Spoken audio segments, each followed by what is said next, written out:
Welcome back to the Chad Hasty Show on News Talk 95.1 FM and 790 AM KFYO. In studio with me right now from the Lubbock City Council, Mayor Pro Tem Jeff Griffith in studio. Welcome to the show. Welcome back. How are you? Chad, good morning. Thanks for having me. I'm doing well. Good. It's been a while since we've had you on, and it's been a while since we've had anyone from the City Council on, and y'all are up to quite a few things over at City Hall. Yeah, we've changed City Council meetings to Tuesdays instead of Thursdays. I don't know if that word's gotten out as well as we should have, but we now start our meetings on Tuesday at 4:30. How's that transition going? Are we seeing a lot? Are we still seeing resident citizens showing up? And I know that they're still able to comment at about the same time as citizen comments in the past. Good point. We hold citizen comments till 5, so that way if somebody's coming from work, that hopefully they'll have time to get there. I feel like that's a very, very important piece of what we do, is make sure that citizens can speak to us at the dais. And so we do start some of the more basic ceremonial stuff. Exactly, will happen. We'll start at 4:30, but Tuesday is a better day for staff. This starts a little earlier, so we're not keeping people as late. Mm-hmm. But also it gives directives to staff starting Wednesday morning. If we have items of importance, they've got the rest of the week to work on it instead of scrambling on Friday like they used to. Right. And of course, you had a city council meeting this past week, and we'll get to that here in just a little bit. But I want to start off and go back a couple of weeks ago. You were part of the delegation that went down to Austin for Lubbock Day. Tell folks a little bit about that and what all y'all were doing in Austin. Some of it was ceremonial. Our delegation, Senator Perry, Representative Frullo, and Representative Burrows did a great job in coordinating us coming to the Texas State Capitol. And at Lubbock Day, they not only bragged about our city on their floors, but what was neat was in the Senate, Chad, even some of the other members bragged about Lubbock. So it was really it was cool. We do get acknowledgement from the rest of the state. The majority of the council was there. The reason that we do that is not just a legislative agenda. It's in cohesive union with the Chamber of Commerce. The chancellor from Texas Tech was there.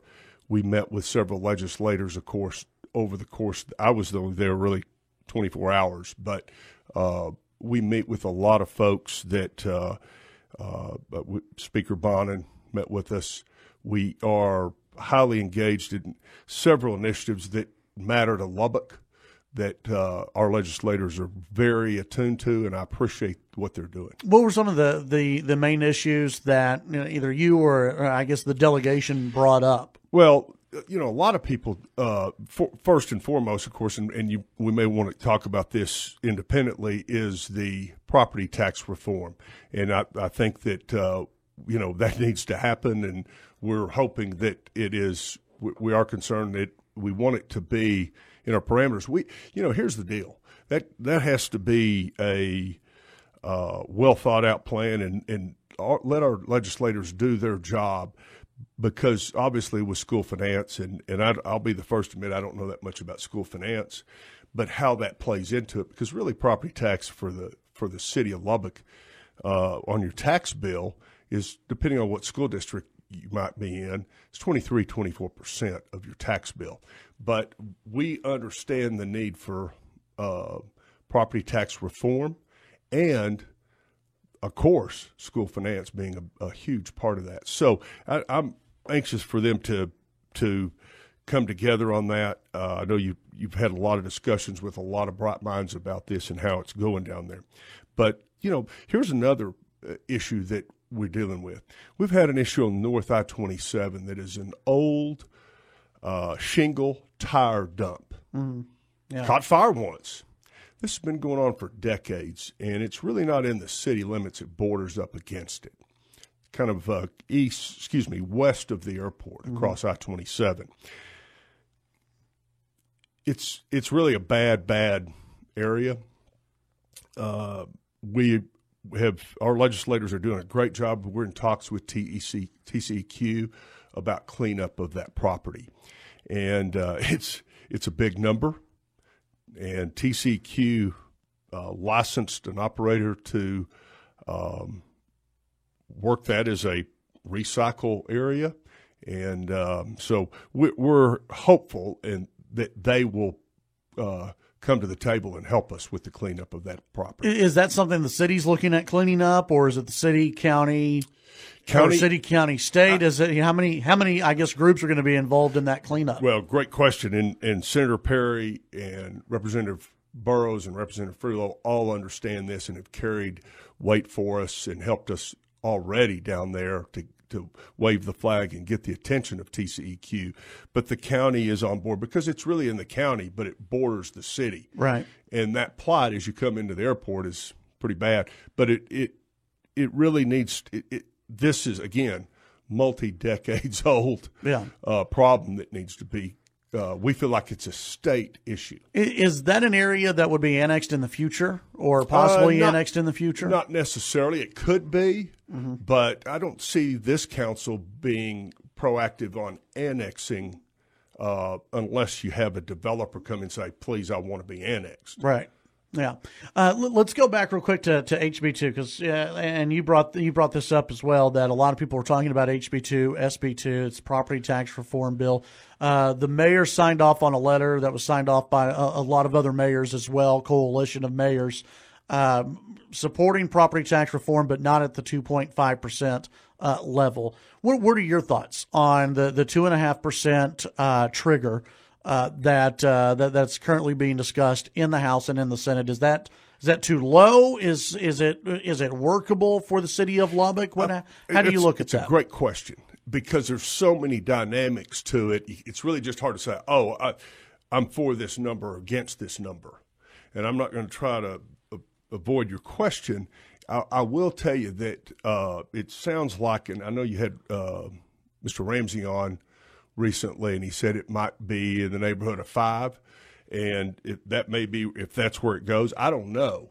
I mean, right now there's so many options on the table. It sounds like, and even the lieutenant governor said it may be 3, 3.5, 4%. You never know. Yeah, I mean it is kind of a guessing game. As far as would I prefer it to be higher than 2.5? Yes, personally, I think it'd be better. But because of the way the public safety components are being discussed, that may change all this. But I appreciate what our delegation is doing. I think that, we've got the right people in Austin working for Lubbock on this. And Senator Perry, Chairman Burrows, and Representative Frulo. Do you like the idea of having of people, if that trigger is hit, people going and voting and saying yes or no? That's fine. Yeah, that's fine. It's really about some things you can back up on. You don't want to. Parks and Rec, of course, and museums. There's things that are quality of life issues that can be backed up on. The main thing that we've got to make sure of is that public safety is taken care of. Yeah. 770-5790, 1-800-687-0790. You good to hang around for a little bit? Yes, sir. All right. Councilman Jeff Griffith in studio. We'll get to some city council news and some other issues facing the city of Lubbock when we come back. Chad Hasty Show News Talk, 95.1 FM, 790 AM KFYO.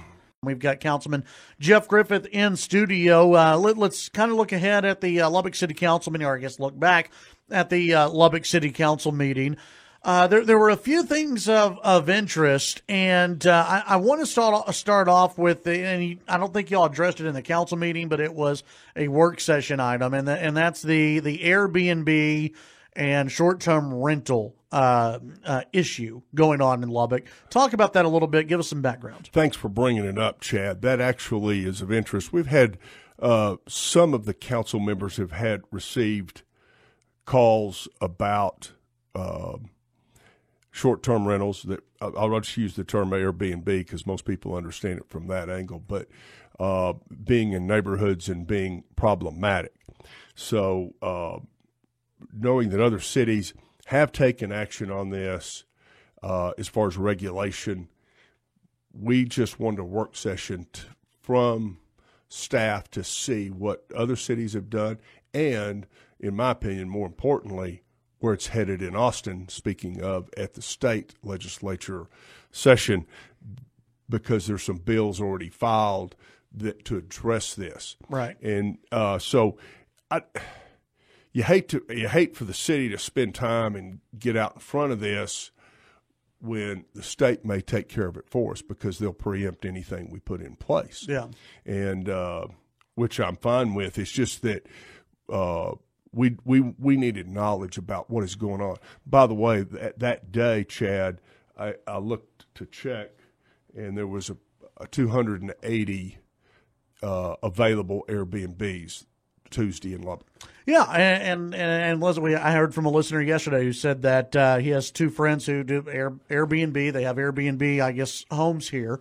That they're constantly full, and we see that with hotels in Lubbock. People don't think about Lubbock having a lot of people who visit throughout the week, other than football and basketball season, but we do. Good point. We have a lot of people who come here.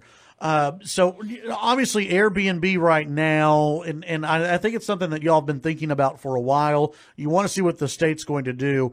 In your mind, what type of regulation are you looking at and looking for, either from the state or from the council? I'm not yet.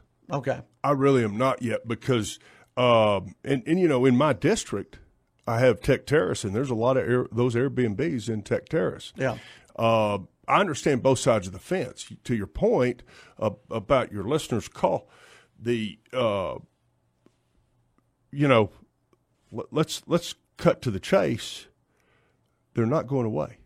Right. I mean, it's a legitimate business model. This type of industry, this is not going away. Right. And we need to be respectful of private business. At the same time, you want to be respectful of the neighborhood. So I understand, we already have ordinances in place. If you're too noisy, right. PD can take care of that. Yeah. So we have and you're right. People don't realize that we're the 11th largest city in Texas, but we're the 8th most visited city in Texas. Mm-hmm. So we do have a lot of visitors, as you point out about how many hotels have gone up. So we understand that this is it's a new type of business, but guess what? A lot of people use it, and people are making money off of it. Are you in favor? There was a piece, I think it was in the paper, about one possible regulation of saying some neighborhoods are okay to have Airbnbs, other neighborhoods are not okay to have Airbnbs. Is that something that you would like to see, or is that a little bit too far? That's picking winners and losers. Yeah, in a way. So yeah. I'd have to think. It seems like an odd regulation to have. It's kind of like, you can be over here, but you can't be here. Right. I don't know that that's. Now, some who are in Tech Terrace may like that idea. Some in Tech Terrace may like that idea. I understand. But to me, that does seem like picking winners and losers, and, right. and it'd be hard to police. And that seems like a lot of this with the regulations, with any type of regulation, it seems like it would be hard to police. Well, it really is. I mean, because as it was brought up in that work session, I'm glad you brought this up. In the work session, the discussion kind of moved to, oh my goodness, we're going to have to hire a bunch more code enforcement officers just to handle this. Right. So is that really the way you want to go? And are they going to be driving around at 8:00 at night seeing, which homes are Airbnbs? Right. Yeah. So it brings up a bigger issue. And have you heard from, or have the hotels contacted you or the city council about kind of leveling that playing field of hotel motel tax money? I The tax. personally have not. I do understand that. I truly understand that we're losing a lot of hotel motel tax that could be beneficial to our citizens if it was collected on those properties. So I do understand that. Yeah. And that'll be interesting to see how the legislator at the end of the session what happens on that. Yeah. Another thing that was brought up at council meeting, I think y'all had the first vote on it, was alcohol at some city parks. Not all city parks, but at some city parks. Yeah, thanks for saying some. And that's where we got into a discussion. We did approve the first reading. I need to say that first. But when they bring it back in a couple of weeks at the next meeting, I think we'll see a more defined listing of what parks it can be in. A lot of our parks are listed as community parks. Right. Sort of the neighborhood parks? Well, is that what that is? Yeah, there's a neighborhood park and a community park. Well, the deal is a community park means it has a community center in it, like Maxie and Clapp. But those aren't considered regional parks. A regional park would be a McAllister Park, of course, McKenzie. So we've got this would be 1,000 or more visitors to that event. Mm-hmm. It would be definitely controlled environment. So a small space, you might say kind of a fenced-in area. Right. It would be done through Civic Lubbock or Market Lubbock, Visit Lubbock type events. Let's say a small concert might be a good example. How many events like that happen already in the parks? Good question. I should have asked that. I wish you'd have been there to tell me to ask that. Well, I mean, off the top of my head, you've got 4th on Broadway. Right. And, I'm assuming that McKenzie Park would be lumped into this, where that would be the obvious location. Yes. where this would be okay to do, because it's obviously a large park. So, 4th on Broadway, maybe a few other, events. But, when you're thinking about a 1,000 person event, I'm not sure that there are that many per year. Yeah, and it could grow, but now the Ironman event is going to be moving to the city of Lubbock, right, from Buffalo. That may be an opportunity because the Canyon Lakes parks can set up nicely for this type of event, whether it's music or, in this case, a big athletic event. So they would be the Canyon Lakes area would be part of this. Yes. In your opinion, that they would be okay to have a 1,000-person event there, sell alcohol. Yes, I believe they will be on the list. Can you do one more segment? Yes, sir. All right. When we come back, we'll continue our conversation with Councilman Jeff Griffith here on the Chad Hasty Show, KFYO. Chad Hasty Show, News Talk, 95.1 FM and 790 AM KFYO. Councilman Jeff Griffith in studio. We got one more segment with him. We could maybe go longer than that, but we'll let him get to work. He's got some stuff going on. Councilman, let's get through a couple other city issues. One, what's any updates on Citizens Tower? How's the progress looking there? Are we still on time? And more importantly, for a lot of folks out there, are we on budget still for Citizens Tower? First of all, yes, we are on budget. I'll beat my chest about that. But the timeline, the plans are to be in there by the end of the year. To be inside? Yes. Inside Citizens? Yeah, to move in before end of the year. Is that City Hall or all departments? All departments. Okay. And it'll take a while to move, but, I mean, just the logistics of that, because you do have so many departments that are coming from off-site locations. Right. And that's part of what we're doing this for, is that city center efficiency component. But the part that will take longer is now that the police downtown headquarters building will be south of Citizens Tower. Right. So that project obviously will take longer. So to say that everything's done with a bow on it by Christmas, excuse the pun, right, is inaccurate. I I must say that we believe that the majority of City Hall will be in there. Yes. Okay, and then what happens with the LP&L building that they're in now? What happens with some of the other city department buildings when they vacate those buildings, move downtown? What's going to happen with those buildings? The LP&L building, I believe, is because of its very good location on Broadway, will be sold off commercially by the city, is redeveloped. Its location's really a great location. Right. So the rental space obviously will not be inhabited after that, but at the other buildings. But it will definitely, I say definitely, we're on target to be in there December.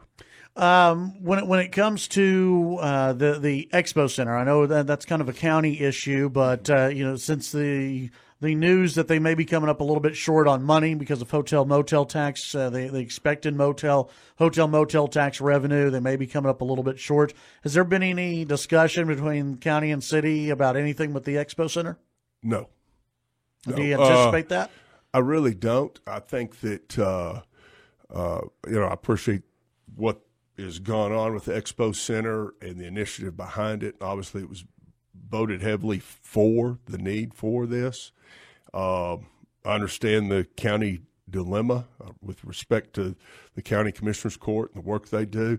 They've got to work through that plan and, let them do their work. I don't want to get in their way. I am a proponent for this. I think it's definitely needed as we abandon the Coliseum. Yes, there's a need for that dirt event center. But I do think that, by the way, hotel motel tax in January, Chad, was up over 10%. Right. So numbers need to be reanalyzed to make sure that they're accurate. But I think that our hotel motel tax is going to continue to rise. So you don't see the city getting involved with the Expo Center at all? When it comes to the Buddy Holly Center downtown, it's still being built, and obviously it's progress is moving along with that.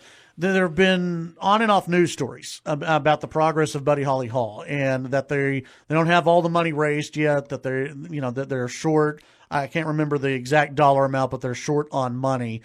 Any concern there on your end? And is there any chance that if they come up short on money that the city is going to get involved?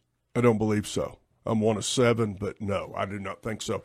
Remember when we voted to give that land, it was city-owned land. It used to be the old DPS, way back in its day, the old DPS building before they moved to the business park.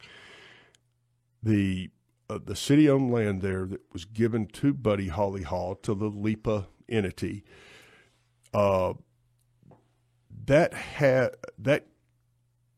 the way that sets up, that does not revert back to the city.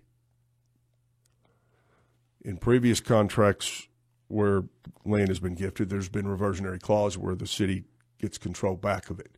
Right. It does not in the case of Buddy Holly Hall. But and you've been a huge proponent of downtown, absolutely, and a huge proponent of the Buddy Holly Hall, and I think everyone likes it's being privately funded. Hey, it's getting built. As far as do they have the money to open the doors for it, finish construction, and everything else? I think they do, because remember, there was a consortium of banks, right, that went together. That I applaud that consortium of visionary banks around this community that helped finalize the finish out construction of it. Obviously, Buddy Holly Hall, the entity itself, they want to continue to raise the money to not have that bank note. So that's what they're doing. So they have the banking secured. They've got everything secured, but if they don't have to use it, they don't want to use it. Right. Okay. So I think you've got a entity well on its way to completion in 2020. Yeah. But that, and it's, there's a difference between Citizens Tower and Buddy Holly Hall. Citizens Tower, yes, there is some new construction there, but it's the remodel of 11-story bank building and annex, where basically Buddy Hall, you're building a Swiss watch. It's a much more different animal, so it takes longer to build. Yeah. Councilman Jeff Griffith, appreciate your time today. Thanks for having me on. It's good to see you, sir. You bet. It's good to see you stop by the studio, and we'll visit with you as the year progresses. Have a great day. All right. Councilman Jeff Griffith here on the Chad Hasty Show. News Talk KFYO.